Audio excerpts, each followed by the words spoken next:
Shalom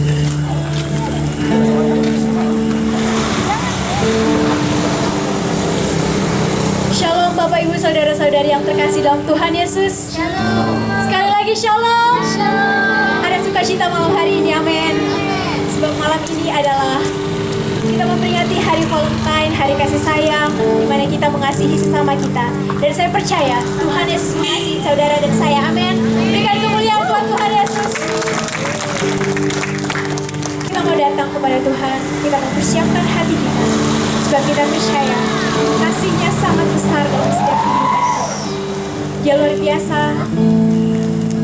Mari kita bersatu di dalam doa. Terima kasih Bapa yang baik. Kami bersyukur kami punya Allah seperti Kau. Kau Allah yang ajaib. Kau Allah yang luar biasa. Kami ucap syukur kepadamu. Kami mau naikkan pujian kepadamu Tuhan. Kami mau bersatu hati. Mari kita sembah Dia. Dia Allah yang luar biasa. Dia Allah yang ajaib.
dalam setiap kehidupan. Sungguh Kau Allah yang dahsyat. Kita mau datang kepada Tuhan lagi. Kita mau angkat pujian. Haleluya.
ini Tuhan. Oleh sebab itu kami mau lebih lagi merasakan hadirat yang daripada Tuhan, dan kami mau lebih lagi bersorak-sorai buat nama-Mu.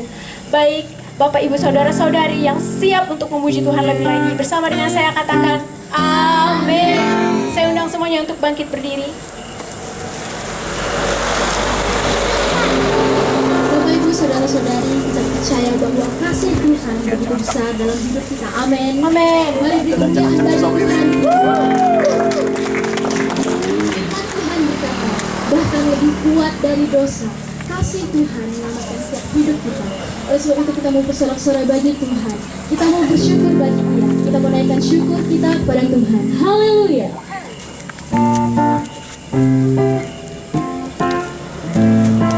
Mari kita bersorak-sorai bagi Tuhan.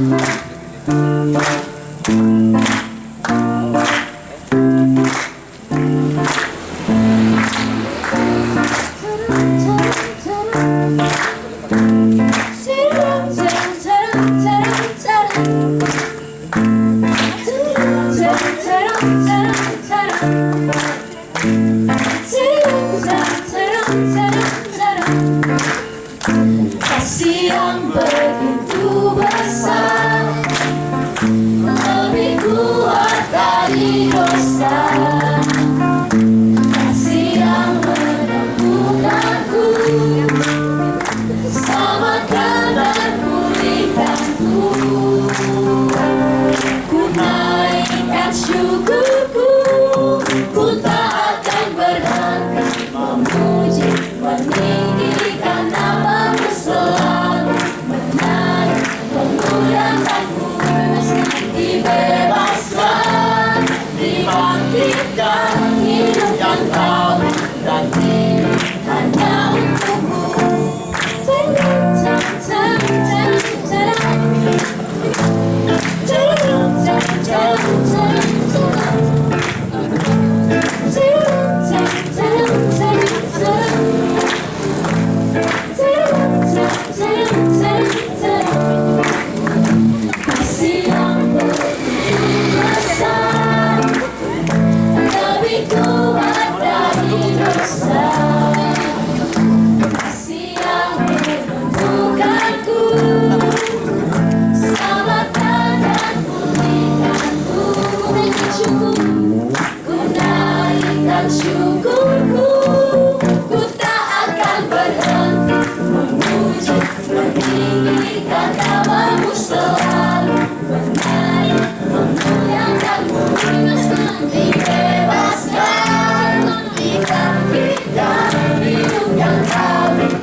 Kau sediakan bagiku. Ku sembah Kau Tuhan sepanjang hidupku, sepanjang hidupku.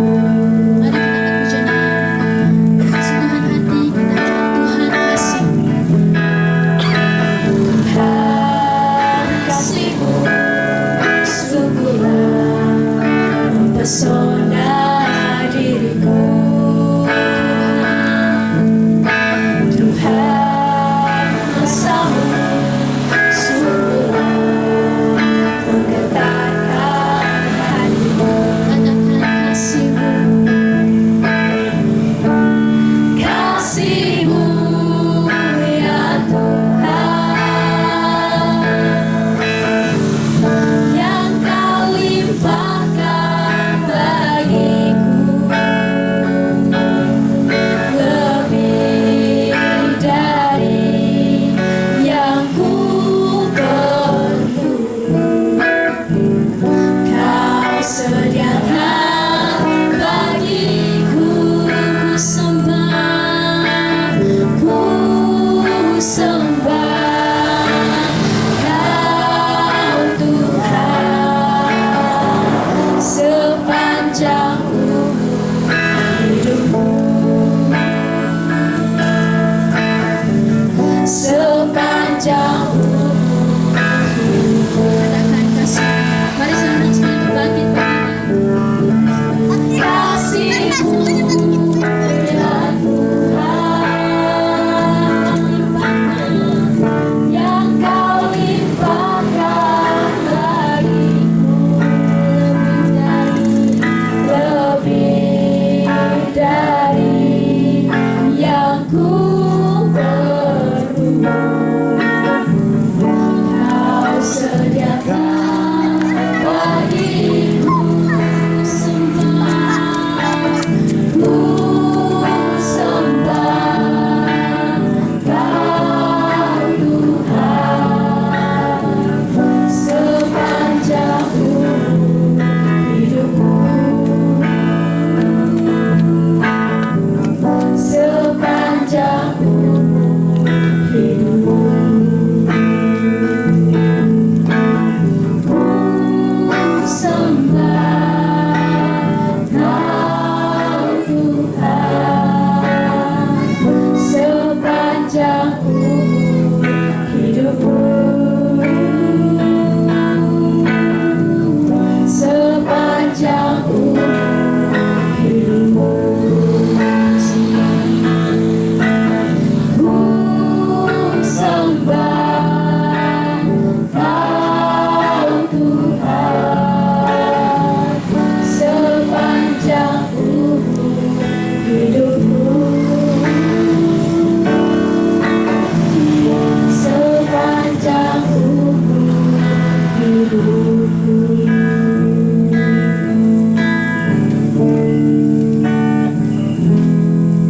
Biar setiap kami menyembah-Mu sepanjang umur hidup kami Bapa, karena kami tahu Tuhan, kami adalah anak-anak-Mu Tuhan, anak-anak kasih-Mu Yesus. Dan biarlah setiap firman yang keluar dari mulut hamba-Mu Tuhan boleh termantaikan di dalam setiap hati kami, boleh menjadi rema di hati kami Tuhan. Terima kasih Bapa yang baik, terima kasih Bapa yang mulia. Kami menyerahkan semuanya ke dalam tangan-Mu Tuhan Yesus. Haleluya, amin.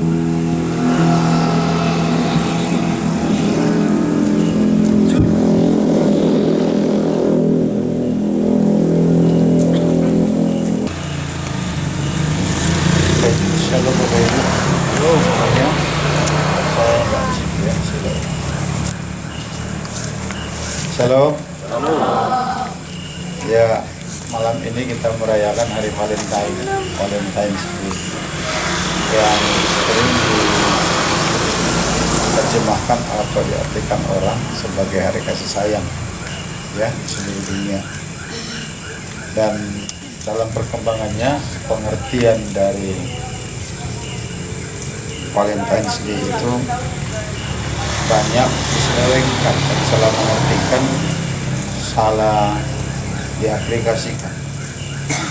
Nah, sebelum kita dengar firman ini yang berbicara tentang kasih malam ini, diberikan panitia ini kepada saya. Nah, saya mau ceritakan sedikit tentang histori Valentine's Day. Sekalipun ini sampai sekarang banyak versi. Saya pun tidak tahu siapa yang buat jadi banyak versi, mungkin sesuai selera.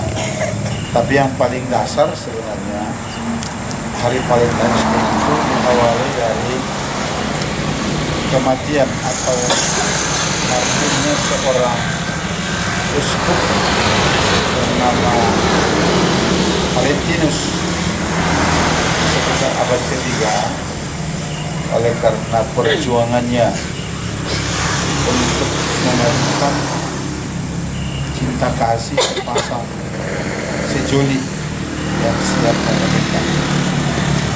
Nah, ini terjadi kira-kira tepatnya di sebuah kota di Italia yang pada saat itu di bawah kekaisaran Roma bernama Claudius II. Si Valentinus ini, Santo Valentinus ini, yang juga sebagai imam dalam gereja, adalah orang yang sangat rohaniawan dan juga suka menolong banyak orang. Dan sebagai rohaniawan, Valentine, yang pada ini disebut namanya Valentine, mengabdikan diri kepada pemerintah. Tapi setelah itu, Kaisar Roma Claudius II mengeluarkan sebuah perintah bahwa setiap laki-laki yang belum menikah dilarang menikah demi untuk membela negara. Kalau istilah sekarang mungkin wajib tentara. Jadi pria-pria yang belum berpasangan dilarang menikah, dan itu agak bertentangan dengan apa yang ada di hati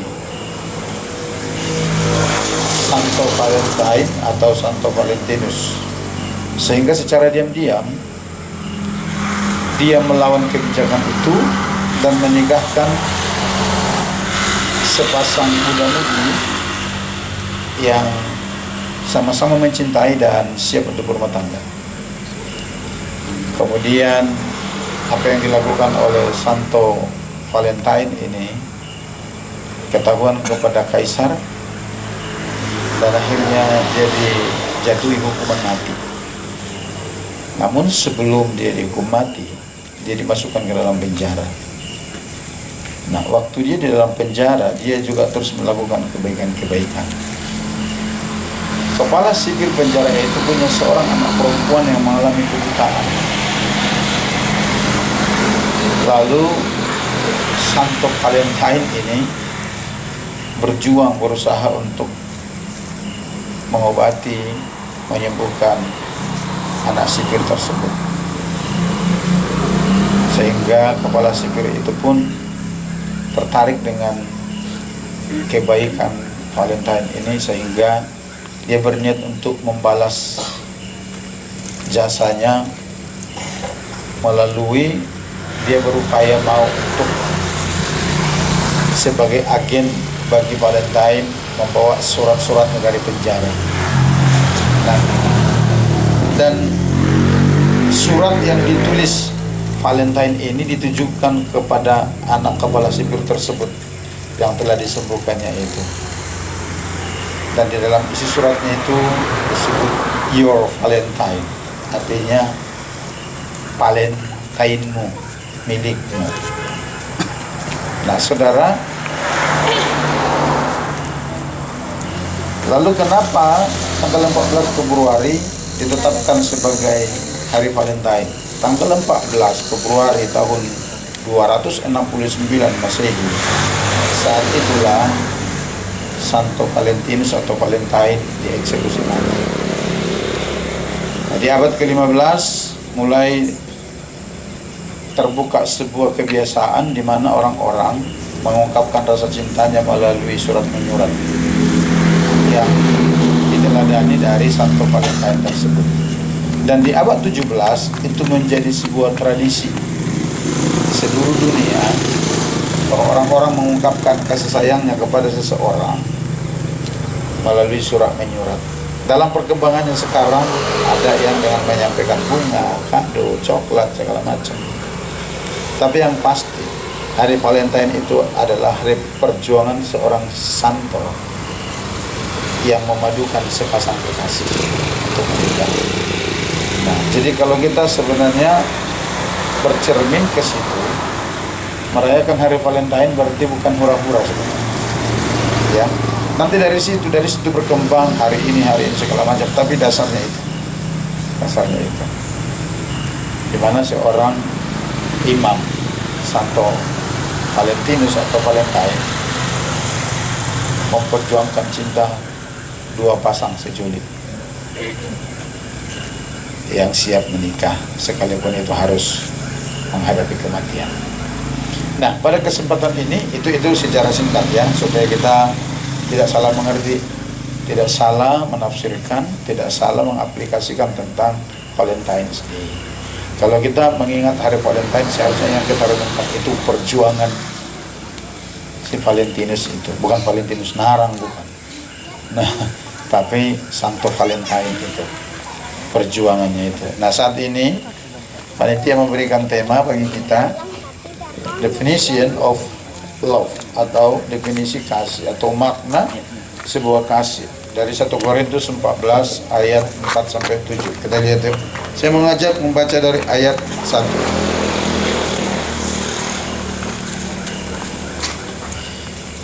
1 Korintus pasal 13 mulai 1 sampai ayat yang ke-7. Bapak Ibu perhatikan, saya baca dikatakan demikian, kasih. Sekalipun aku dapat berkata-kata dengan semua bahasa manusia dan bahasa malaikat, tetapi jika aku tidak mempunyai kasih, aku sama dengan gong yang berkumandang dan canang yang gemerincing. Sekalipun aku mempunyai karunia untuk bernubuat dan aku mengetahui segala rahasia dan memiliki seluruh pengetahuan, dan sekalipun aku memiliki iman yang sempurna untuk memindahkan gunung, tetapi jika aku tidak mempunyai kasih, aku sama sekali tidak berguna. Ayat 3, dan sekalipun aku membagi-bagikan segala sesuatu yang ada padaku, bahkan menyerahkan tubuhku untuk dibakar, tetapi jika aku tidak mempunyai kasih, sedikit pun tidak ada faedahnya bagiku. Ayat 4, perhatikan, inilah definisi kasih. Sekarang kasih itu apa ini dia? Kasih itu sabar. Kasih itu murah hati. Ia tidak cemburu. Kata cemburu di sini bukan cemburu cinta loh ya. Jadi kalau dikatakan dia tidak cemburu, artinya begini, ini bukan berbicara asmara, bukan. Tapi kata cemburu di sini dari teks berbahasa Yunani itu lebih condong ke tidak iri hati. Itu maksudnya. Tidak cemburu yang dimaksud di sini seperti ini. Tidak iri melihat keberhasilan teman. Tidak iri melihat kesuksesan orang. Itu loh maksudnya di sini. Tidak cemburu itu. Bukan tidak cemburu karena pasangannya main gila dengan orang. Bukan itu. Jadi tolong jangan disalahpahami ini ya. Ya tidak cemburu di sini. Ya di ayat ini. Ia tidak memegahkan diri dan tidak sombong. Ia tidak melakukan yang tidak sopan dan tidak mencari keuntungan diri sendiri. Itulah kasih. Tidak memikirkan diri sendiri. Ia tidak pemarah dan tidak menyimpan kesalahan orang lain. Artinya kasih itu tidak pendendam. Ayat 6, ia tidak bersukacita karena ketidakadilan, tetapi ia bersukacita karena kebenaran. Kasih itu akan selalu senang melihat kebenaran ketika dia muncul ke permukaan. Kemudian ayat 7, ia menutupi segala sesuatu. Itu berbicara tadi ada itu agak paralel dengan tidak menyimpan kesalahan orang. Artinya dia pemaaf. Itulah kasih. Percaya segala sesuatu itu artinya begini, bahwa kita bisa mempercayai setiap orang, bahwa di dalam diri orang itu sebenarnya ada hal-hal baik yang Tuhan titipkan. Sejelek-jeleknya, selemah-lemahnya orang, pasti ada sesuatu yang baik di dalam diri mereka. Mengharapkan segala sesuatu, sabar menanggung segala sesuatu. Saya baca satu lagi, ayat 8. Kasih itu tidak berkesudahan. Nubuat akan berakhir, bahasa roh akan berhenti, pengetahuan akan lenyap. Nah, itulah definisi kasih yang kita baca. Nah, Bapak Ibu, tentu 1 Korintus pasal 13 ini ditulis punya latar belakang. Latar belakangnya itu dari 1 Korintus 12. 1 Korintus 12 itu memiliki judul perikop tentang karunia-karunia. Dan di ayat terakhir diakhiri dengan, coba dibaca, Pin. 1 Korintus 12 ayat yang paling terakhir sebelum 1 Korintus 13 itu. Apa dikatakan di sana? Kuat sedikit.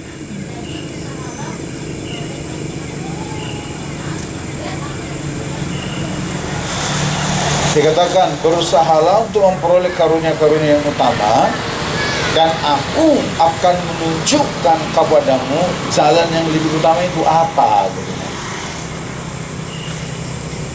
Yang lebih utama dari apa? Maksudnya dari karunia-karunia itu semua. Karena nanti Bapak Ibu lihat 1 Korintus 12 itu membicarakan tentang karunia-karunia, 1 Korintus 14 itu membicarakan karunia-karunia lagi. Tapi di dalam 1 Korintus pasal 13 Paulus menjelaskan kepada jemaat di Korintus tentang kasih. Apa maksudnya itu? Itu tidak secara kebetulan, tapi apa maksud? Sampai di pasal 13 diurai tentang kasih. Setiap orang percaya perlu mengerti tentang kasih itu. Kenapa? Alasan yang pertama, karena kasih itu dapat mempersatukan perbedaan. Dapat mempersatukan perbedaan. Coba dulu baca, siapa lagi mau baca? Kolose pasal 3 ayat 14. Kolose pasal 3 ayat 14. Ayo, jangan cepat. Siapa yang dapat? Kolose pasal 3 ayat 14. Dan di atas semuanya itu kenakanlah kasih sebagai pengikat yang mempersatukan dan menyempurnakan. Di atas semuanya itu pergunakanlah kasih sebagai pengikat yang mempersatukan. Nah, kenapa kita perlu mengerti definisi kasih ini yang diurai tadi di ayat 4 sampai yang 7 itu? Bapak perhatikan, karena kasih itu adalah sarana yang mampu mempersatukan perbedaan. Lalu apa hubungannya dengan 1 Korintus pasal 13? Mulai ayat 1 sampai 3 Paulus itu berkata begini, sekalipun aku punya karunia yang banyak, bahkan memindahkan gunung, bahkan aku berkata-kata lebih daripada kamu semua, aku bisa bernubuat lebih daripada kamu semua, bahkan sekalipun saya mau menyerahkan tubuhku dibakar, tapi perhatikan, tapi apa dikatakan sana? Coba ayat 3 1 Korintus 13 ayat 3, ayo. Secara sederhana aja kita berbicara. Ayo, siapa yang mau baca? 1 Korintus pasal 13 ayat 3. 1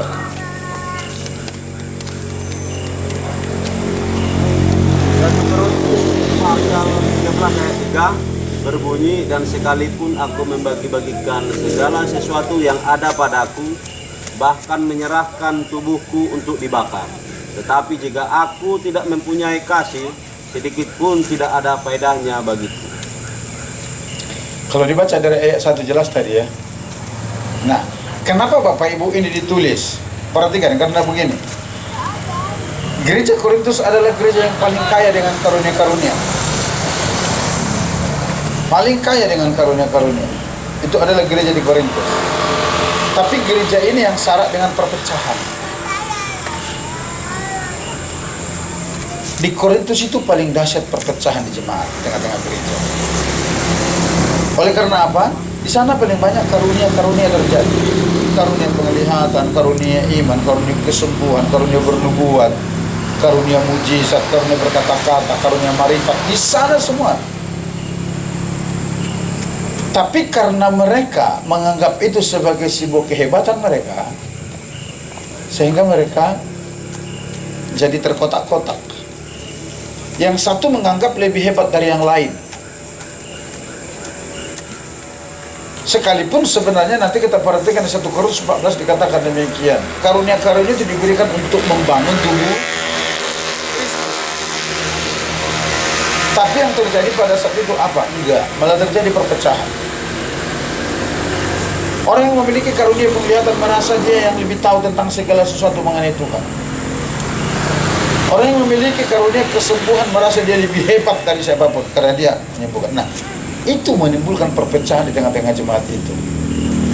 Itu sebabnya dari ayat 1 sampai 3 Paulus menguraikan misalnya, sekalipun aku punya karunia ini, karunia itu, segala macam, tapi kalau tidak dioperasikan dengan kasih, itu akan memunculkan perpecahan-perpecahan, bahkan ada kesombongan-kesombongan di dalamnya. Itu sebabnya ketika sampai ayat 4 sampai ayat 7 itu diurai dengan baik oleh Paulus apa itu kasih. Kalau begitu, apakah karunia nggak penting? Bukan begitu maksudnya. Karunia penting-penting. 1 Korintus 14 mencatat tujuannya itu untuk membangun tubuh Kristus. Tapi dengar, karunia-karunia tanpa kasih itu akan membuat orang sombong. Saya ulang, karunia yang dimiliki seseorang kalau tidak dioperasikan dengan kasih itu akan membuat seseorang sombong. Itu akan membuat orang dia merasa lebih hebat daripada yang lain. Itulah yang terjadi di jemaat di Korintus. Jadi yang pertama, mengapa kita perlu mengerti definisi kasih ini yang diuraikan itu tadi? Ya karena hanya kasih itu yang bisa mempersatukan perbedaan. Hanya kasih itu yang bisa memampukan kita bisa menerima satu dengan yang lain. Apakah kita sudah sempurna? Apakah saudara sudah sempurna? Sudah sempurna? Belum. Masih ada kelemahan?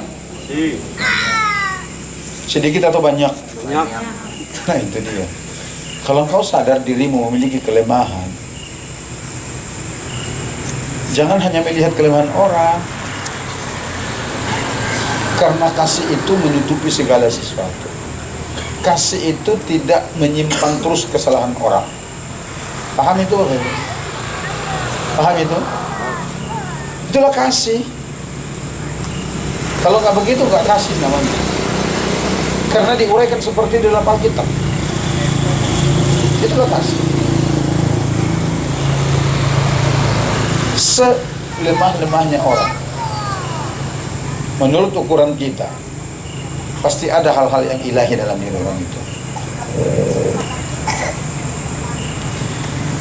Siapa yang percaya di sini bahwa dia adalah buatan Tuhan?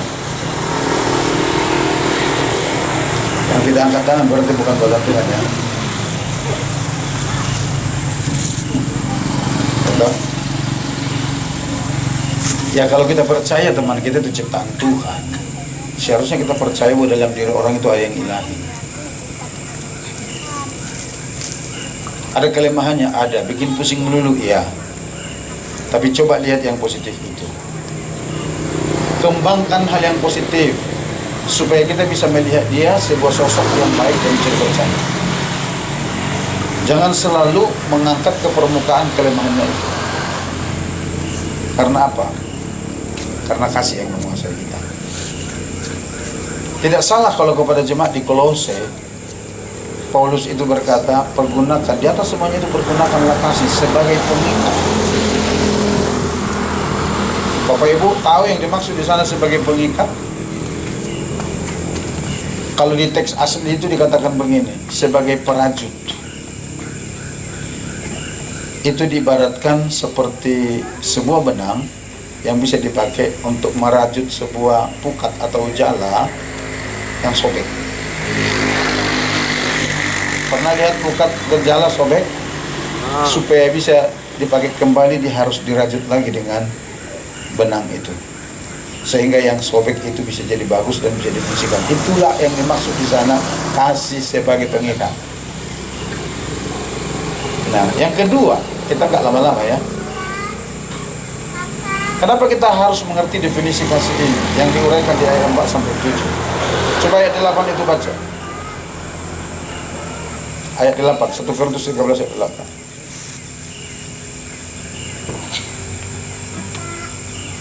1 Korintus 13 ayat yang ke-8. Kasih tidak berkesudahan, membuat akan berakhir, bahasa roh akan berhenti, pengetahuan akan lenyap. Amin. Saudara dikarunia buat, bolehlah bangga, nggak apa-apa. Tapi dengar baik, itu nggak kekal. Saudara dikarunia bahasa roh, nggak apa-apa, senanglah, bersuka cita, bersyukur kepada. Tapi dengar baik, itu akan berlalu. Saudara boleh pintar, mulai dari PAUD, TK, SD, SMP, SMA, sampai perguruan tinggi.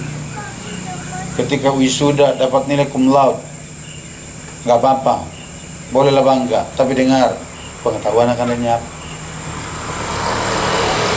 Tapi yang tetap ada sampai selama-lamanya itu adalah kasih. Anda ngerti enggak? Nah, kita harus paham ini. Itu sebabnya yang harus kita kejar, dikembangkan dalam diri kita itu kasih. Nubuat oke. Tapi sekali lagi, nubuat tanpa kasih itu akan melukai orang. Percaya. Marifat tanpa kasih sama, dia akan melukai banyak orang. Karena apa? Dia pikir dia hebat. Dengan hal-hal itu dia akan merasa lebih super dari yang lain. Oleh karenanya Paulus berkata, semuanya itu nggak ada gunanya kalau nggak didasari dengan kasih. Ada banyak persahabatan menjadi retak, bahkan berakhir karena yang ditonjolkan bukan kasih, tapi kelemahan. Bahkan ada rumah tangga yang banyak rumah tangga yang hancur, bahkan keluarga Kristen, oleh karena yang ditonjolkan bukan kasih, tapi kepentingan masing-masing.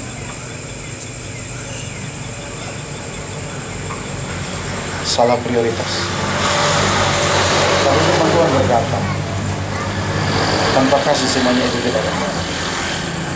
Berarti apa yang terpenting bagi kita? Kasih. Siapa sih itu kasih? Allah itu sendiri, kata Alkitab. Kasih itu bukan ciptaan kita. Kasih itu adalah pribadi Allah sendiri. Artinya ketika kita mengutamakan kasih itu, artinya kita mengutamakan Tuhan dalam kehidupan. Karena firman Allah berkata Allah itu adalah kasih. Dan kasih itu tidak pernah berakhir. Dia tidak pernah berkesudahan. Dia ada kekal sampai selama-lamanya. Sampai nanti kita kumpul di sorga, kasih tetap ada. Nubuat udah nggak ada di sana. Mau nubuatin siapa lagi? Ayo. Kita udah ada di sorga. Mau nubuatin siapa lagi? Di dunia ini diperlukan nubuat, di sorga nggak perlu itu.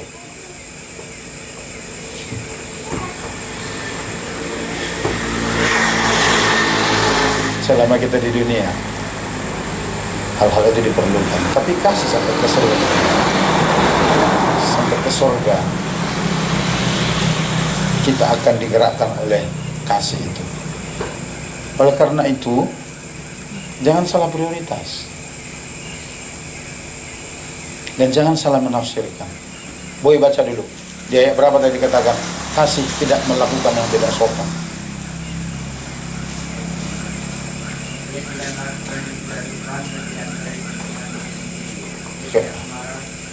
Oke, sip. Sip, mudah-mudi.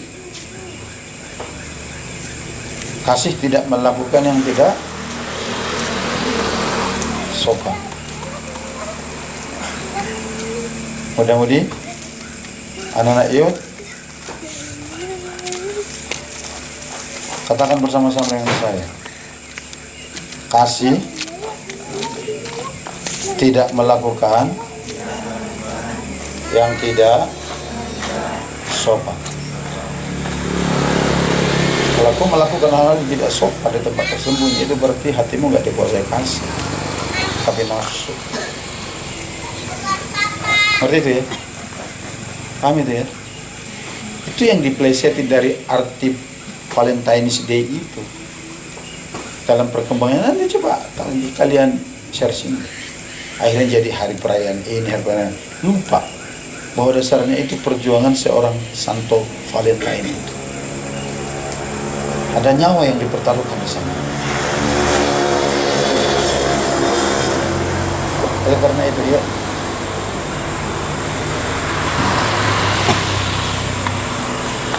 kita berjuang untuk terus hidup memiliki kasih. Sekali lagi, kasih tidak cemburu. Dan kata cemburu di sana, ingat sekali lagi ya, saya berharap ini kita memahami ini. Tidak cemburu di sana itu bukan cemburu asmara, tapi tidak iri. Bapak Ibu, ini kadang-kadang teman-teman, ini kadang-kadang mudah mengucapkannya, tapi menghidupinya nggak susah, nggak gampang, agak susah. Bagaimana kita bisa mengucap syukur dengan teman kita yang lebih sukses dari kita, sementara kita merasa perjuangan kita lebih mati-matian dari dia? Itu yang dimaksud di situ. Tidak cemburu yang dimaksud di situ. Itulah kasih. Kalau kita memiliki kasih, keberhasilan orang akan menjadi cita-cita kita. Amin. Jadi saya berharap kita semua tidak ada saing-saingan, tidak ada iri-irian. Kalau mau bersaing, ayo bersainglah untuk melakukan hal-hal yang baik untuk Tuhan. Bukan bersaing untuk saling menjatuhkan, saling melemahkan satu dan yang lain, tapi bersaing untuk melakukan hal-hal yang baik. Kenapa demikian? Kenapa kita perlu berjuang? Karena manusia itu lebih gampang belajar terhadap hal-hal negatif daripada hal-hal baik. Gak percaya, coba koreksi hati kita. Lebih mudah kita berkata demikian, kalau itu aja dikasih dispensasi begitu, masa saya enggak?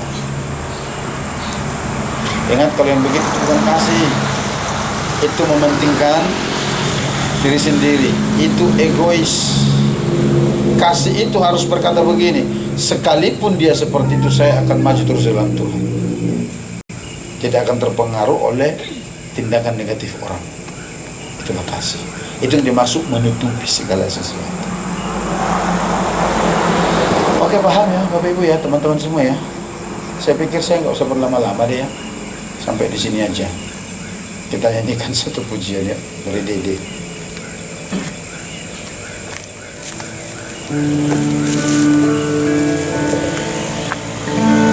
Kita akan bersama-sama. Kasih dari surga memenuhi tempat. Kasih dari Bapa surgawi, kasih dari Yesus mengalir di hatiku, membuat damai di hidupku. Mengalir kasih dari tempat tinggi,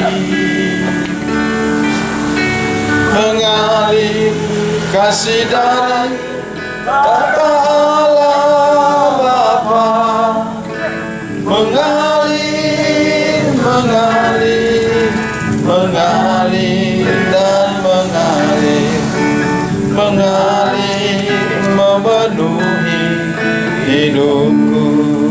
Kasih dari surga, kasih dari surga memenuhi tempat ini, kasih dari Bapa surgawi, kasih dari Yesus mengalir di hati, membuat damai di hidupku, mengalir kasih dari tempat tinggi, mengalir kasih dari tata Allah Bapa, mengalir, mengalir, mengalir dan mengalir, mengalir memenuhi Mari kita berdoa. Biarlah kasih-Mu terus mengalir dalam hati kami. Karena kasih-Mu dapat mempersatukan perbedaan. Kasih-Mu dapat memperbaiki sesuatu yang rusak. Kasih-Mu dapat kembali meretatkan apa yang retak. Kasih-Mu Tuhan lebih utama dari segala-galanya.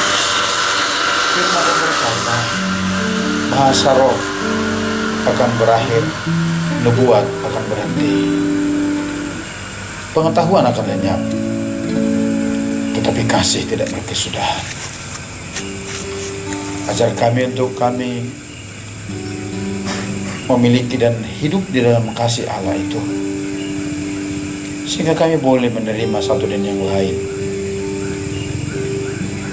Kami boleh saling mengasihi satu dan yang lain. Perbedaan-perbedaan memang ada di dalam diri kami, karena Tuhanlah yang membuat seperti itu. Dari sejak kami dilahirkan, perbedaan itu sudah ada. Karena tidak ada satupun di antara kami yang sama persis. Kami semua berbeda di dalam pemikiran, karakter, tetapi kasih-Mu akan mempersatukan kami. Terima kasih Bapak yang baik, Bapak yang mulia. Materaikan firman dalam setiap hati kami. Biar firman itu mewarnai hati kami, pikiran kami, dan menuntun kami terus berjalan dalam segala kebenaran. Terima kasih Tuhan Yesus. Terima kasih Bapak yang kudus. Sebentar kami akan akhiri ibadah ini, dan setelah ini kami akan melanjutkan beberapa kegiatan lagi dalam rangka memperingati dan memeriahkan Hari Valentine's Day ini. Terima kasih Bapak. Terima kasih. Terpuji-pujilah Engkau Allah kami hidup. Bapak Ibu dan saudara semua, mari kita angkat kedua tangan kita terima berkat daripada Bapa di surga. Damai sejahtera daripada Bapa di surga. Cinta kasih dalam Yesus Kristus, kuat kuasa dan persekutuan dari Roh Kudus yang manis, kiranya memenuhi kita, menyertai kita saat ini sampai Yesus Kristus datang kedua kali mengangkat orang-orang kudusnya gerejanya, yaitu saudara. Haleluya, kita diberkati sama-sama, katakan amin, amin.